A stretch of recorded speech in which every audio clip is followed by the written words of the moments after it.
So vandag is ons in Handelinge 16 vanaf vers 16. So julle kan julle Bybels oopmaak in Handelinge 16 vanaf vers 16. Nou laasweek het ek bedien oor Barnabas wat vir die eerste keer of die tweede keer saam met Paulus en Barnabas wat vir die tweede keer op sendingsreis wou gaan, maar hulle het toe konflik oor Barnabas wou vir Markus saamvat en Paulus sê nee, Markus gaan nie saam met my nie.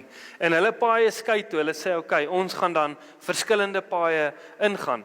En Jandrey maak die kaart oop dat ons het kyk, waar was hulle? Hulle het toe van Antiochia af beweeg, toe ontmoet hulle vir Timotheus by Derbe, en hulle beweeg toe op na die ander Antiochia, en so wou hulle in Asië en Bithynia inbeweeg het, maar die Heilige Gees het hulle heeltyd verhinder om in een van daai twee areas in te beweeg. En hulle bevind hulle self daarso by Troas, bevind hulle self, en dit is waar Paulus 'n visioen toe gesien het, wat hom roep na 'n man wat hom roep na Macedonië, en hulle beweeg toe oor na daai oranje gedeelte in Filippi, wat hulle self bevind. En daar het hulle toe 'n vrou ontmoet, en hulle deel die evangelie, en sy en haar huisgesin kom tot bekering, en sy word deur Paulus word deur haar genooi om by hulle te kom bly, en dit is waar ons onsself nou bevind. Maar soos wat ons hierdie gedeelte deurlees, wil ek hê julle moet twee goeters in gedagte hou.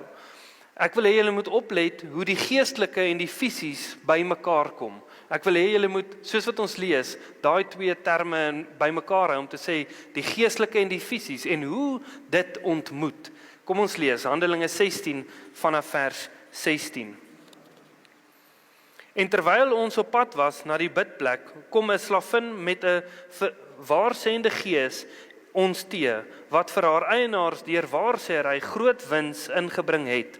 Sy het Paulus en ons gevolg en geskreeu en gesê, hierdie manne is dienaars van God, die Allerhoogste, en hulle verkondig aan julle die weg van verlossing. En dit het sy baie dae lank gedoen. Maar baie ontevrede daaroor het Paulus hom omgedraai en vir die gees gesê, ek beveel jou in die naam van Jesus Christus om uit haar uit te gaan, en hy het op dieselfde oomblik uitgegaan.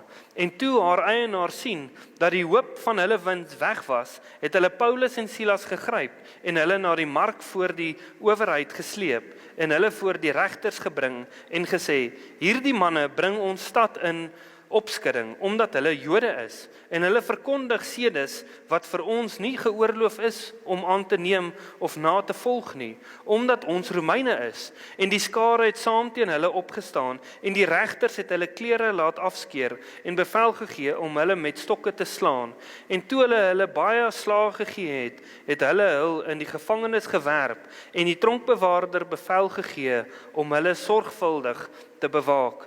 En hy het toe, omdat hy so 'n bevel ontvang het, hulle in die binneste gevangenis gewerp en hulle voete in die blok vasgemaak. So ons sien hierso 'n meisie wat waarsêery doen, hulle rondvolg oralste waar hulle gaan, en sy is besig om die waarheid te verkondig. Sy sê iets wat waar is van die apostels. Nou het ek 'n vraag, is dit 'n goeie ding of nie? Julle het al gehoor van die term dat alle bemarking is goeie bemarking, nê? Nee, ek dink nie so nie. En in die geval was dit verseker nie die geval gewees nie. Hoekom sal die duisternis rondloop en die lig adverteer? Dit maak mos nie sin nie. So alhoewel sy besig is om waarheid te praat, is Paulus hartseer oor dit. En hy laat dit toe vir 'n tydperk. En daar kom 'n dag wat hy sê, tot hier toe en nie verder nie, en hy dryf daai gees uit. Dit sal mos nie sin maak vir duisternis om lig te wil verkondig nie, behalwe as daar iets anderste agter dit is. Behalwe as dit moontlik kan wees, dat wanneer mense met waarheid gekonfronteer word, hulle nie eintlik reg is om dit te hoor nie. Hoekom sê ek dit? Hoeveel keer het jy al dalk in 'n gesprek ingegaan of jy is in 'n gesprek met iemand en jy besef hierdie persoon het klaar vooropgestelde idees oor wat jy moontlik gaan wil sê. Of jy het vooropgestelde idees soos wat jy in 'n gesprek ingaan en jy's nie besig om te luister om te hoor wat die persoon sê nie. Jy is besig om te luister net om te antwoord, om jou kant te verdedig. So wanneer hulle hierdie woorde hoor wat die meisie spreek, is hulle klaar besig om hulle defenses op te kry. En Paulus, hulle kry moontlik nie kans om werklik met hulle die evangelie te deel nie, want die mense wil dit nie eers hoor nie. Hulle is nie bereid om te hoor wat sy sê nie. Mense kry vooropgestelde idees en dan wil hulle nie hoor wat jy sê nie. Hulle is nie bereid om die waarheid te hoor nie. Ons moet versigtig wees wanneer ons na die woord toe gaan, 'n vooropgestelde idee te hê van wat ons dink hierin staan. Ons moet op 'n posisie wees in ons hart om te sê, Here, ek wil hoor wat U sê in die woord. Nie wat ek al gehoor het, of wat iemand my al vertel het, of wat my ma my geleer het nie. Ek wil hoor wat U woord sê, en my lewe in lyn kry met dit. Ek wil vir jou sê, ons lewe nie in 'n wêreld waar die geestelike en die fisiese geskei is nie. Dit is in mekaar. Maar, ek wil jou die vraag vra, is dit hoe jy dit beleef? Want, jy is gees, jy het 'n siel, en jy bly in 'n liggaam. Ek wil jou vra, skei daai van mekaar. Dan gaan jy in 'n plek opeindig wat jy dalk nie wil wees nie. Jy kan nie die gees en die vlees, of die gees en die fisies, probeer skei nie. As ons dit wil doen, gaan ons baie skade berokken. Dit is in mekaar ingeweef. Maar die wêreld probeer dit skei. Omdat ek en jy met ons fisiese oë nie noodwendig die geestelike kan sien nie, dink ons dat daar's nie 'n geestelike wêreld of 'n geestelike aspek in hierdie wêreld nie. Toe God die hemel en die aarde geskaap het, is dit gees wat fisies gemaak het. Dit wat ek en jy sien, kom uit 'n God wat gees is, wat dit gespreek het en dit is gevorm. Die geestelike wêreld is baie meer waar as die fisiese wêreld wat ek en jy rondom ons sien. Wat gebeur as jy kyk na die wêreldse stelsel? Hulle sê jy kan die geestelike wêreld intap. Jy kan toegang hê na dit en hulle gebruik Ouija boards en klomp snaakse goeters om by die geestelike aspek uit te kom, of hulle gebruik middels wat jou hoog maak en dan kan jy nou sekere goeters beleef van die geestelike wêreld, maar daai goeters is baie, baie, baie gevaarlik. Dit is nie goed wat ons onsself mee moet meng nie. Soos wat ek sien, ons nie die geestelike en die fisiese wêreld moet skei nie en eintlik kan skei nie, sien ek daar is goed wat geskei moet wees. Daar is twee goed wat nie saam moet loop nie. Het julle al gehoor van 'n wit lintjie? Daai twee woorde moet nie langs mekaar in 'n sin wees nie. Maar hoeveel keer gebeur dit dat ons daai twee woorde langs mekaar wil sit? En ons wil daai twee woorde regverdig deur om te sê, ek bedoel dit goed, ek wil nie seermaak nie, of wat ook al dit mag wees, vertel ons dalk 'n wit lintjie om gesig te spaar, of om iemand nie seer te maak nie, of nie sleg te lyk nie, of wat ook al dit mag wees. En ons probeer twee wêrelde, twee sonde en heiligheid probeer ons meng in daai en dit regverdig. Net soos wat ek en jy nie Jesus kan meng met die wêreld nie, so kan ons nie probeer om lig en duisternis te meng en iets wat verkeerd is, reg te probeer praat, deur om te sê my intensies is goed nie. Iets wat nie reg is nie reg nie. Ons kan dit nie dit probeer meng nie. Die naam van Jesus is die naam bo alle name. Jesus is die enigste weg tot redding. Daar is nie nog 'n weg tot redding nie. Enige iemand wat dit vir jou sê, probeer twee goeters meng om 'n waarheid te bring, maar dit is 'n leuen. Daar is een weg na redding en dit is deur Jesus Christus. In die naam van Jesus word mense bevry. Daai meisie is nie bevry in die naam van Paulus nie, of in Silas nie. Daai meisie is bevry van daai gees in die naam van Jesus, die naam bo alle name. Die enigste rede hoekom 'n wedergebore Christen se lewe anders te lyk as die wêreld, is as gevolg van daai naam, die naam van Jesus Christus. Dis die enigste rede hoekom ons lewens anders te lyk as die wêreld. Maar ons moet agslaan aan daai naam. Ons moet daai naam die eer gee wat God dit gegee het. God die Vader het gesê, ek sit hierdie naam bo alle name, bo alle mag en krag, is die naam van Jesus Christus. Toe Paulus hierdie naam uitgedryf het, toe Paulus hierdie gees in Jesus se naam uitgedryf het, was die eienaar van daai meisie bitter kwaad gewees. En hulle probeer die hele dorp opsweep teen Paulus en Silas. Die wortel van kwaad en ewel is die liefde vir geld. Gaan kyk na enige iets wat aangaan in die wêreld. Wat dit gaan oor geld, wat dit gaan oor mag, wat dit gaan oor mag en dit is duisternis. Die wortel van dit baie keer is geld. Eintlik elke keer is dit geld. Leuns word opgemaak en versprei oor Paulus en Silas en hulle word geslaan en in die tronk gegooi. Kom ons lees wat verder gebeur in vers 25 tot 29. En omtrent middernag het Paulus en Silas gebid en lofliedere tot eer van God gesing en die gevangenes het na hulle geluister en skielik kom daar 'n groot aardbewing sodat die fondamente van die gevangenis geskud het en onmiddellik het al die deure oopgegaan en die boeye van almal het losgeraak en die tronkbewaarder het wakker geword en toe hy sien dat die deure van die gevangenis oop was, het hy 'n swaard getrek en wou homself om die lewe bring, in die mening dat die gevangenes ontvlug het. Maar Paulus het met 'n groot stem geroep en gesê, moenie jouself kwaad aandoen nie, want ons is almal hier. En toe hy lig gevra het, spring hy na binne en val bewende voor Paulus en Silas neer. Nou ek is seker, elkeen van julle was al deur 'n moeilike tyd. Ek is seker, elkeen van julle kan terugdink aan 'n tyd wat swaar was, wat julle bedruk gevoel het en wat dit nie goed gegaan het in julle lewe nie. Maar ek dink nie een van ons wat hierso sit is deur wat Paulus en Silas deur is daai dag nie. Niemand van ons is al daardeur nie.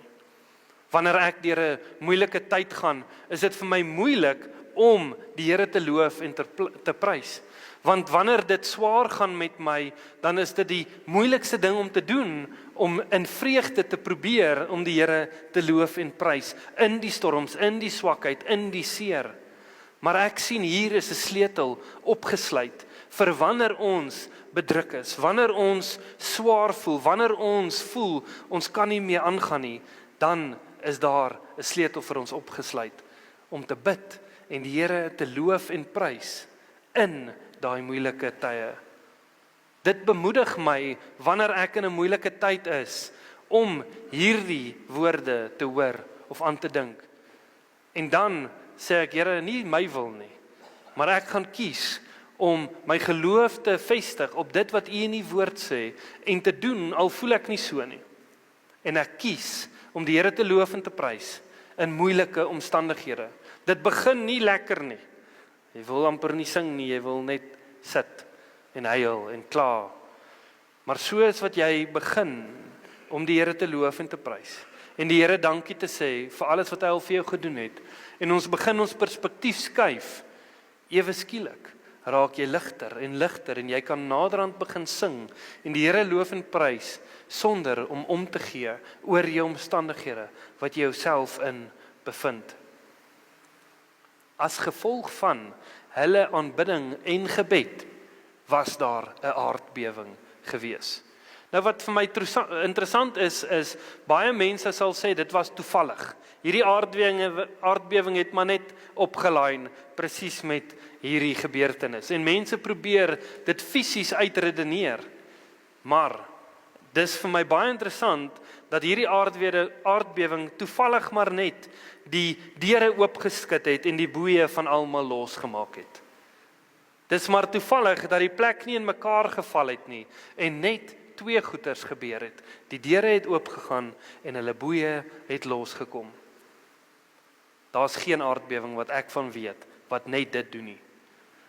Weereens sien ek die geestelik wat fisies manifesteer om hierdie mense vry te maak van dit wat hulle beleef. Maar as gevolg van dit wou die tronkbewaarder sy eie lewe neem. Nou as jy 'n tronkbewaarder was in daai tyd, as daar 'n man ontsnap het en hy moes 6 maande nog in die tronk gewees het, dan het jy sy plek gevat. Jy het 'n baie groot verantwoordelikheid gehad as 'n tronkbewaarder. En hierdie tronkbewaarder sou 10-1 nie net 'n bietjie in die tronk moes sit nie. Hy sou 10-1 gemartel moes geword het en 10-1 sy lewe gegee het. En ek dink in daai oomblik, dink hy dis beter. Laat ek net my lewe neem en dis verby. Maar Paulus kom en hy sê, moenie dit doen nie. Moenie jou lewe neem nie. En toe hy hoor wat Paulus sê, hy sê almal is nog hier. Toe besef hy daar's iets anderste aan hierdie twee mans. Daar is iets wat hulle anders funksioneer en hulle funksioneer nie in hulle eie krag nie, want dit wat gebeur het was bo-natuurlik. En hy val voor hulle neer. Kom ons lees wat staan in vers 30. En hy het hulle na buite gebring en gesê, menere, wat moet ek doen om gered te word? Toe sê hulle, glo in die Here Jesus Christus en jy sal gered word, jy en jou huisgesin. En hulle het aan hom die woord van die Here verkondig en almal wat in sy huis was. En dieselfde uur van die nag het hy hulle geneem en hulle wonde gewas en hy is onmiddellik gedoop, hy en al sy mense. Toe bring hy hulle in sy huis en sit hulle in 'n maaltyd voor en hy het hom verheug met die hele huisgesin dat hy tot geloof in God gekom het. Nou, ons sien hier hoe mooi beeld dit uit dat daar geloof in Jesus Christus is die enigste manier tot redding. Maar hoe word geloof getoets? Geloof word getoets deur aksie. Ek kan een ding sê, maar as ek 'n ander ding doen, wat gaan jy van my dink? Jy gaan dink dit wat ek doen, nie dit wat ek sê nie. Daar is 'n fisiese aksie wat nodig is. Nou ek wil dit vir julle uitbeeld vandag en ek het 2 volonteërs wat my gaan help, maar voordat ons dit doen, Andries, kan jy my gaan help? Ek wil net hierso gou spasie maak. Jy staan, nee, albei staan eers vir my bo asseblief. So ons gaan 'n toets van geloof doen vandag. Ek kon nie 2 meer uiterstes kry in die gemeente vandag nie. So ons gaan julle gebruik. So ons gaan 'n geloofsvaltoets doen. Wie van julle het al gehoor van dit? Dat jy moet staan en iemand moet dan jou vang, nê? Nee. So wie glo as ek vir JM hier onder sit dat hy vir Michaela sal kan vang? Steek asseblief op jou hand as jy dit glo. Alright. So ek glo dit ook. Maar nou is my vraag, wie gaan glo dat as ek vir Michaela hier onder sit en vra dat sy vir jy moet vang, dat dit gaan gebeur? Wie glo dit gaan gebeur? Hang af hoe sterk sy is. Baie minder mense sê ja op hierdie oomblik, nê. Nee. Baie dankie Michaela, jy kan gaan sit. Want ek glo sy sal hom kan vang. Maar julle gaan vir my sê, ek wil sien dat sy hom kan vang. Ek wil jou geloof in aksie sien. Dis baie maklik vir my om te sê, Michaela gaan hom vang, en sy het nou gaan sit, en ons kan dit glad nie bewys nie. Is dit nie so nie? Dis maklik om te sê, een ding en 'n ander ding te doen. Ons woorde en ons aksies moet by mekaar kan uitkom.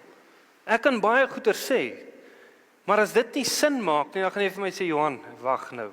Hierdie maak nie sin wat jy besig is om my nou te vertel nie. Fisies is dit amper onmoontlik. Maar as ek dit vir jou kan bewys, dan verander die storie. Wie sou geglo het dat God neer sou kon kom en 'n aardbewing laat plaasvind in daai tyd, as dit nie letterlik gebeur het nie. Hulle kon gesê het net wat hulle wou, maar totdat dit gebeur het, sien ons dat daar werklik geloof in aksie dan inkom. Daar is 'n groot fisiese verskil wat ons sien in hierdie man se lewe plaasgevind het. Hierdie die tronkbewaarder se lewe plaasgevind het voordat hy gered is en nadat hy tot redding gekom het. Hy het vir Paulus en Silas ingenooi, hy het hulle wonde gewas en hy het begin om die Here te loof en prys omdat daar redding plaasgevind het in sy lewe. Wanneer ons tot bekering kom, wanneer ons die Here aanneem, dan moet daar iets anders te wees in ons lewens as net dit wat ek sê. Dit moet anders te lyk. Ek moet sekere goeders agterlos. As ons kyk na die mentaliteit wat die Egiptenaar of die Israeliete gehad het toe hulle in die woestyn was dit vir hulle moeilik om hulle gedagtes te verander en te weet dat God die God van voorsiening is. Hulle het heeltyd met 'n slawerny mentaliteit rondgeloop. En hulle kon nie insien dat God die waarmaker van sy woord sal wees nie. Wanneer ek en jy tot bekering kom, dan moet ons gedagtes vernuwe word. Ons gedagtes moet verander in lyn met die woord. Ek kan nie aangaan soos wat my lewe gelyk het voordat ek die Here ontmoet het nie. Iets moet anders te lyk in my lewe. As ek en jy wil hê Brits moet verander, as ek en jy wil hê Brits moet anders te lyk as wat dit nou is, dan moet ons die nood aanspreek wat daar is. En daai nood is primêrliks 'n geestelike nood. As ons lees, dan praat Paulus van 'n slaaf en hy sê bly soos wat jy is want jy's vry in Christus. En as jy nie 'n slaaf is nie, dan sê jy jy's 'n slaaf in Christus. Ons moet nie, daar is fisiese nood wat 'n mens mee moet help, dit is so. Maar die primêre nood wat ons mee moet help, is die geestelike aspek. Mense kort 'n redder. Mense moet besef dat as hulle aangaan in hulle lewenswandel soos wat hulle doen, gaan hulle nie die ewige lewe beerwe nie. Daar moet 'n geestelike impak wees vir verandering om werklik plaas te kan vind. Kom ons lees verder wat gebeur in vers 35 tot 40. En toe dit dag word, stuur die regters die geregdienaars en sê laat daardie manne los. En toe die tronkbewaarder het hierdie woorde aan Paulus oorgebring. Die regters het laat weet dat julle losgelaat moet word. Gaan dan nou uit en reis in vrede. Maar Paulus sê vir hulle het ons in die openbaar onveroordeeld geslaan. Ons wat Romeinse burgers is en ons is in die gevangenis gewerp. En wil hulle ons nou in die geheim uitwerp? Volstrek nie. Laat hulle self kom en ons uitlei. En die geregdienaars het hierdie woorde aan die regters oorgebring en hulle het bang geword toe hulle hoor dat hulle Romeine was. Daarop het hulle gekom en hulle gesmeek en uitgelei met die versoek om uit die stad te vertrek. En nadat hulle die gevangenis verlaat het, het hulle na die huis van Lydia gegaan en hulle het die broeders gesien, hulle bemoedig en weggegaan. So ons sien hier dat die geregdienaars hulle geslaan het en hulle in die tronk gegooi het, maar nou ewe skielik wil hulle maar net laat gaan. En Paulus sê nee, dit werk nie so nie. Julle wou ons in die publiek slaan, voor almal. Kom julle nou en dan lei hulle ons uit, dat almal kan sien wat julle gedoen het. Want is baie maklik om te sê, hulle het ons snap, of wat ook al dit mag wees, na die tyd as Paulus en Silas nie meer daar is nie, en hulle kan die storie verdraai, maar om fisies daartoe te gegaan het, en dit te gedoen het, dan kan niemand meer twyfel, oor wat het hulle gedoen nie. Interessant, Paulus sê, dat ons is Romeinse burgers, En julle mag dit nie met ons gedoen het nie. En die regdienaars raak bang. En ek sien hierso die eerste voorbeeld van God wat toegelaat het dat Paulus en Barnabas se paaie skei en hoe hy dit in goeie mee gebruik het. Want Barnabas was nie 'n Romeinse burger gewees nie, maar Silas was. So hoe sou dit vir Paulus vir Barnabas gelyk het? Want hy het geen regte nie. Hy's 'n Jood. En ek sien hierso gebruik die Here dit in goeie mee om sy werk te bewerkstellig. Ek dink ek verstaan nou ook beter hoekom het God vir Paulus gekies om die apostel te wees aan die heidene. Daar is sekere voordele wat hy het as 'n Romeinse burger wat Petrus nooit sou kon hê nie. Paulus kon plekke gaan wat Petrus nooit na toe sal kan gaan nie. Net omdat hy 'n Romeinse burger is. In hierdie gedeelte sien ons dat Paulus nie net uitgehardloop het nie. Hy het eers teruggegaan na die huis van Lydia en hy het die gelowiges gestig en bemoedig voordat hulle aanbeweeg het.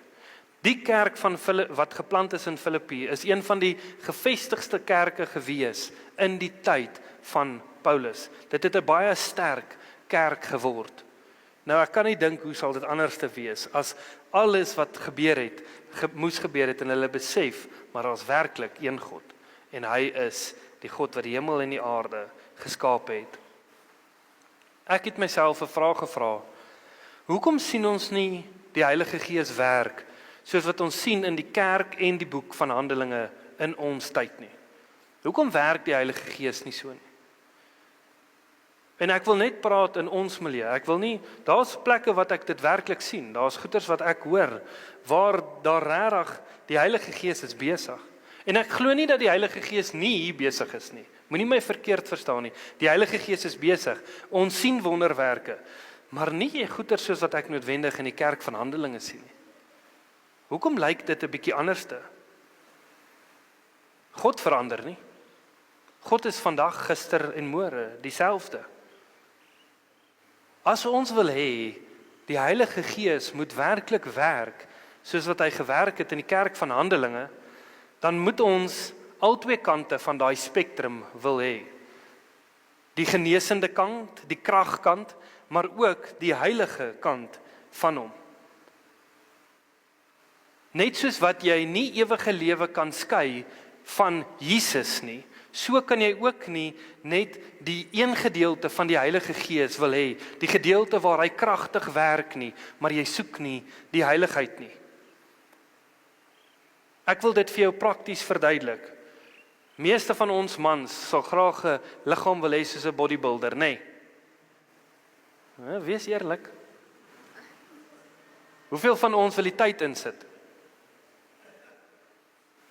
Ons wil nie die tyd insit om reg te eet, getrou te oefen en die lewe te lei wat dit nodig is om daai liggaam te ontwikkel nie. Wie van julle sal in 'n Formule 1 kar wil ry? Ek sien die hande gaan vinnig op, beter as die bodybuilders, nê.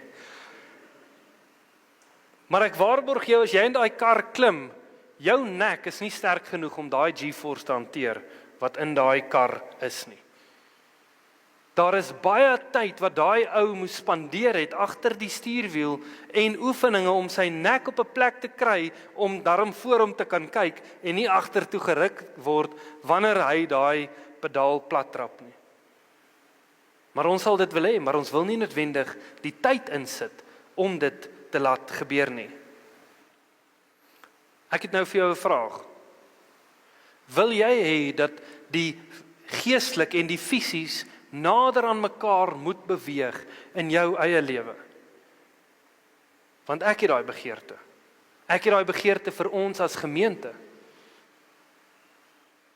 Maar dan moet ons ook die begeerte hê om heilig te lewe. Want God sê, wees heilig, want ek is heilig.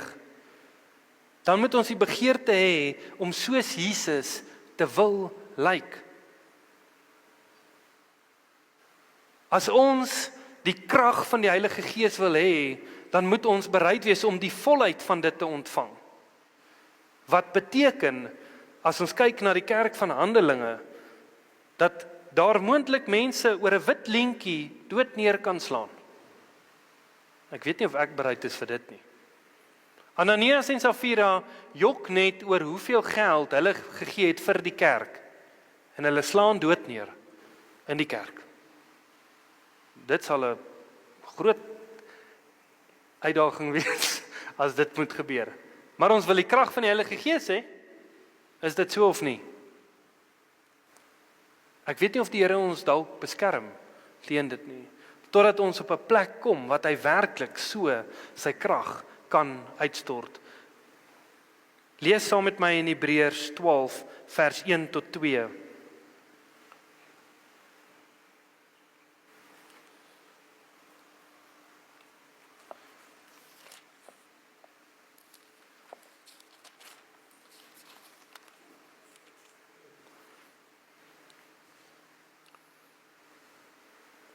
Daarom dan, terwyl ons so 'n groot wolk van getuies rondom ons het, laat ons elke las aflê en die sonde wat ons so maklik omring en met volharding die wedloop loop wat voor ons lê, die oog gefestig op Jesus, die leidsman en volëinder van die geloof, wat vir die vreugde wat hom voorgehou is, die kruis verdra het, die skande verag het en aan die regterkant van die troon van God gaan sit het. Jesus roep ons na 'n lewe wat lyk soos wat hy gelyk het. Jesus wil ons werklik kragtig gebruik in elke aspek. God kies om deur mense te werk en te funksioneer. Maar die vraag is, wil ons hê hy moet so werk deur ons? En as jou antwoord ja is, dan is die vraag, is jy besig om goed te elimineer in jou lewe wat hom verhoed om so deur jou lewe te werk of nie? Ek wil hê julle moet julle oë sluit. En ek wil hê julle moet eerlik met jouself wees, introspeksie nou neem. Soos wat ek hierdie vraag gaan vra. Hoe lyk jou lewe vandag hier waar jy sit? Is die geestelik en die fisies gemeng of apart?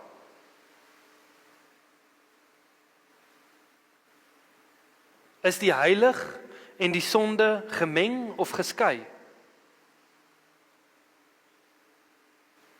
Is jy geestelik op 'n Sondag en vleeslik deur die week? Word jy gelei deur die Heilige Gees of deur jou eie begeertes?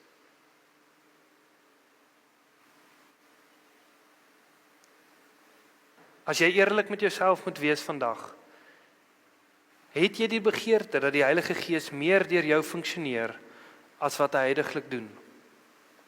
En as jy daai begeerte het, dan wil ek jou uitnooi om nou jou hand op te steek. Want geloof verg aksie.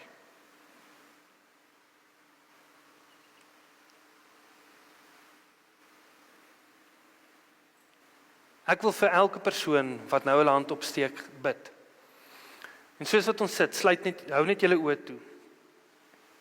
Here, dankie dat ons U kan loof en prys vir dit wat U op die kruis vir ons gedoen het. Here, U prys is voldoende. U het alles betaal vir ons om die ewige lewe te kan beerwe. Maar Here, mag ons begeerte wees om vessels of honor te wees, bruikbaar in die koninkryk. En mag ons enige iets wat nie in lyn is met U woord op sy skuif, sodat ons bruikbaar kan wees in U koninkryk. Nie eendag in ewigheid eers nie, maar nou al op aarde. Bruikbaar dat U deur ons kan funksioneer. Dankie vir elke wonderwerk wat gebeur in elke persoon se lewe. Maar mag ons die begeerte hê om meer en meer soos U seun te lyk.